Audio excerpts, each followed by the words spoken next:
All right, good morning, people of YouTube. So this time we're back with a deck profile for everybody's favorite demon lord, Beelzemon. This is a deck that still goes hard. You still have the opportunity to build into a tower, trash a bunch of cards from your deck, gain a bunch of effects, and swing in for a bunch of checks, and just do massive damage to your opponent's security. You also have the benefit of having a bunch of removal options in your security that make your security really threatening to swing into. And if that wasn't enough, if this deck does fail to OTK the opponent, you also have Shine Greymon Ruin mode that provides a phenomenal backup play. You can stack it on top of your Beelzemon and make sure that your opponent can't do anything. And then you get to promote the Impmon, and by that point you have 20 cards in trash, and then you just get the free warp, and at that point it's game over. This deck is super powerful, its game plan is really consistent, and at this point in the meta, it doesn't even need good mills in order to win games. So if you like this kind of content, make sure you guys like and subscribe, and without further ado, we will start, as always, with a Digitama. We are just playing 4 in this list. We are playing the 4 copies of the starter deck Yammon. Since we are building a tower, we want to be swinging we want to be trashing cards whenever we are swinging rather than whenever we are deleted. So this card is a phenomenal card for tower-based Beelzemon lists. For the rookies, starting off with the best one, we got 4 copies of the starter deck Impmon. Being able to warp in the mid game to do that second push is absolutely great. And the ability to pop floodgates is also really nice. This is the one that you need to be seeing. And you will be using your Rival's Barrage most of the time to grab back your combo pieces, so I felt like playing 4 of this card was optimal for consistency. We are playing 4 copies of Impmon X Antibody.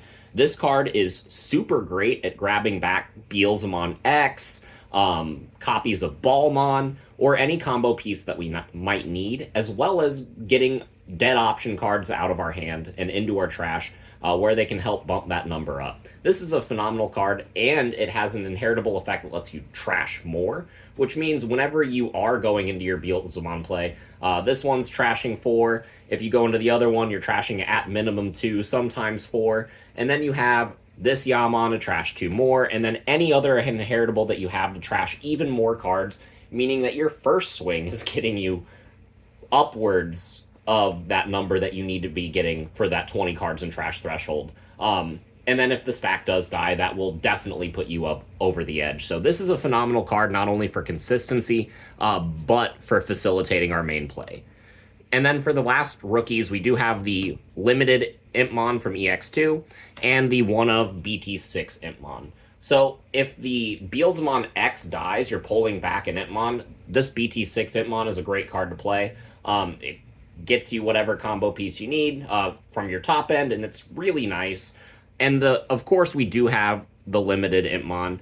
This card is something that you are never hard playing unless you're really desperate.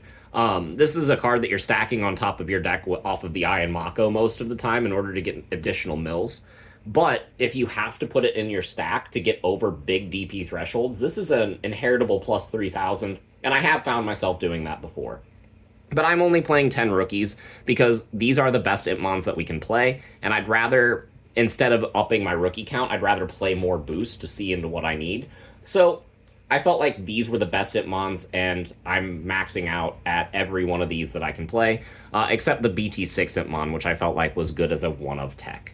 So for the level 4s, we got our 4 copies of Wizardmon. This card is pretty standard for the list. It has that Iron Mako-like inheritable effect to stack your deck, which means you get to control your mills, which is phenomenal. And not only that, but this card, whenever it is trashed from your deck, you gain a memory. This card helps make your plays really, really live, and this card feels like a mandatory 4 of in the deck.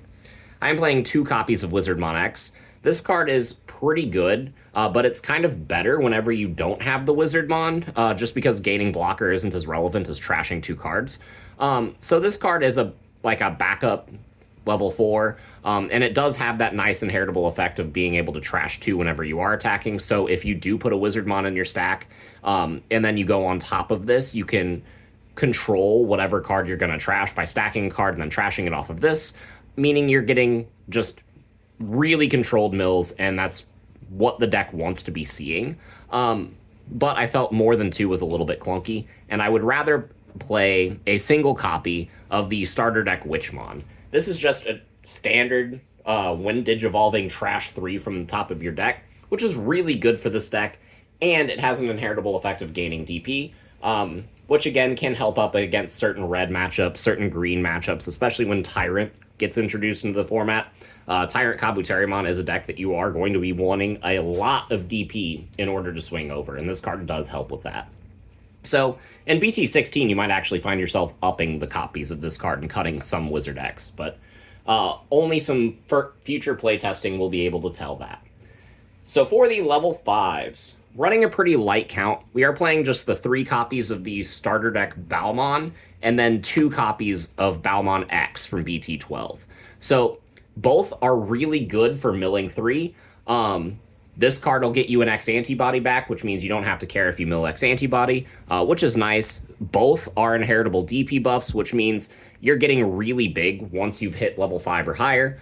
And this Balmon will be able to give you an effect that on deletion, if you have 10 or more cards in trash, you get to play a Beelzemon back.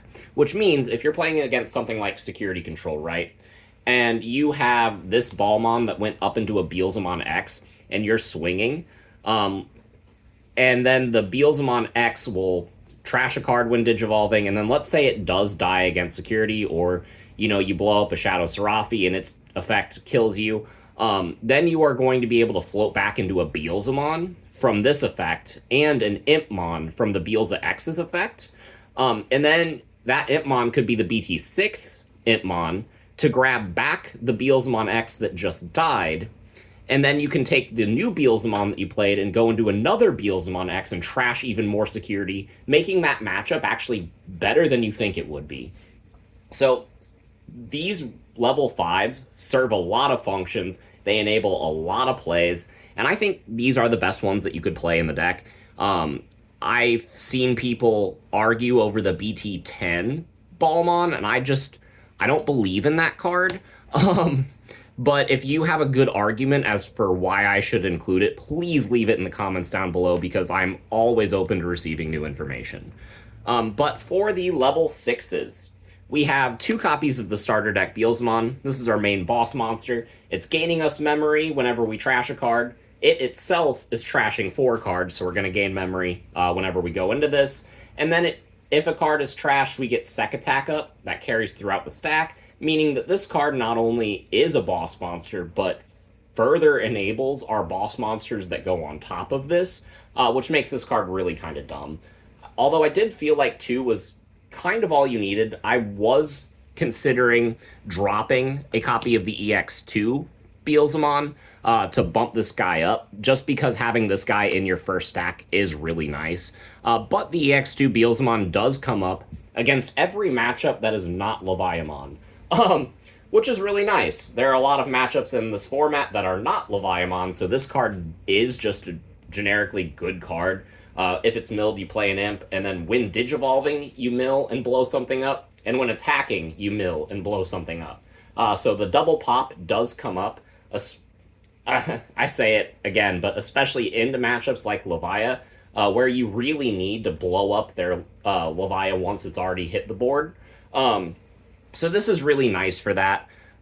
And also the effect that if it is trashed from your deck, the playing an Impmon back is optional, does really help. But yeah, these are the Beelzemon that I am playing. I feel like this is pretty standard at this list, but I do see the argument for cutting one of these and going up on the starter deck Beelzemon, just because this card is a fantastic boss monster. So going on to the other level 6s that are treated as level 7s, we got 2 copies of Beelzemon X Antibody. You just read this card and you're like, man, this card is broken. And you're right. It trashes Security for free. It plays a Impmon from your trash whenever it dies. This card is just phenomenal, and definitely deserves its place in the deck. For the level 7s, I'm playing 1 copy of the Beelzemon Blast Mode, because sometimes being able to go into a level 7, get an unsuspend for just 1 memory is enough to seal up the game. Or if you want to just get rid of 5 of your opponent's security, you can go starter deck Beelzemon into Beelze X, swing a bunch of checks, trash a bunch of security, and then go into this, unsuspend, and then clear the rest. That is a good play. This is a phenomenal card. Not only that, but if you do trash it from your deck, you blow up something small, and that number does get bigger, which is really nice. But this is a good card. I just didn't feel like you needed to include more than one, because the true level 7 and star of the show of this deck is Shine Greymon Ruin Mode. So what this card enables for the deck is it enables a play where you are able to get rid of most of your opponent's security and set up 20 cards in trash in the same turn. And then you go into Ruin Mode to pass. Make it so your opponent can't do anything to respond to your play, and then on the next turn you win. If that wasn't enough, then this card can swing, delete itself, blow up anything, and then give another blanket minus, also recover you, and also hatch an egg, meaning that you get to set up the starter deck Impmon in your raising area. So this card enables your second push. It protects your first push to an extent. And it also just makes it so that you're closing out the game guaranteed. This is a purple card, so once you've milled it, you can grab it back off of a Rival's Barrage delay effect that you have in play. So this card always feels live. I am playing 2 because I don't want to bottom deck this card with my Iron Mako. I don't want my copy of this card to be in security. I don't want this card to be at a point where it is inaccessible at any point in the game. So I felt like 2 was a comfortable number because this deck is a little bit tight on space. I wouldn't really play any more unless you want to cut the blast mode, but the blast mode is nice for the deck. And so, yeah, Ruin Mode finds itself to be a staple. This deck can kind of play the Ruin Mode turbo game where it can just kind of close games out after getting to this card and speeding into this, because when you're going up your chain, you're trashing a bunch of cards and gaining a bunch of memory. So this card always feels alive. It always feels good. And it's just kind of mandatory for the deck at this point, unfortunately. This deck used to be pretty budget where you could just kind of buy 2 starter decks and go. And I don't really feel like that's the case anymore because this card is such a good inclusion in the list. That being said, we will move into our Tamers. We have the 4 copies of Iron Mako. This card stacks your deck, and it searches your pieces, and it gains you memory. This is a mandatory 4 of in the list. There's no ifs, ands, or buts. And then for the removal, we got 4 copies of Rival's Barrage. Like I said, it grabs back Ruin Mode or any combo piece, and it's a removal option, which makes it really good. We got 4 copies of Deathslinger. This card is a removal option that when milled will give you a memory, so that's really good. And then I played the 1 copy of 7th Full Cluster because you get to use this card for free whenever you go into Beelzemon X, and that is also really good. It gives this deck 9 removal options. And yeah, in the past I was playing 2 copies of 7th Full Cluster. I don't feel like that's necessary anymore, but I don't disagree with the argument for bumping this card up to 2 just because it is really good. It's just not better than any of these cards, and these cards are mandatory 4-ofs. So the last cards in the deck, we do play the 1 copy of X Antibody. This card's not necessary for most of your plays, but there are a bunch of plays where you'll be glad that you have it. You can grab it back with the Balmon X, and if you are struggling to find a Beelzemon in the early game, or if you only have 1 and it's in trash and you want to keep it there, something you can do is tuck an X Antibody, swing, and then go into a X or Beelzemon X after triggering all of your when attacking effects to trash a bunch more cards. And then that's also just a really good play. So I really like this card. I think it's a spicy 1-of for the deck, but you don't really need more than that because it's so recurable. And then I play 3 copies of Wisdom Training and 2 copies of Mist Memory Boost to help with consistency. I feel like the Mist is really good. There are instances where scrying top 2 isn't enough, but the delay effect to reduce a Digivolution by 2 is absolutely fantastic, and just the 2 play cost comes up a lot whenever you're trying to choke out memory for your opponent.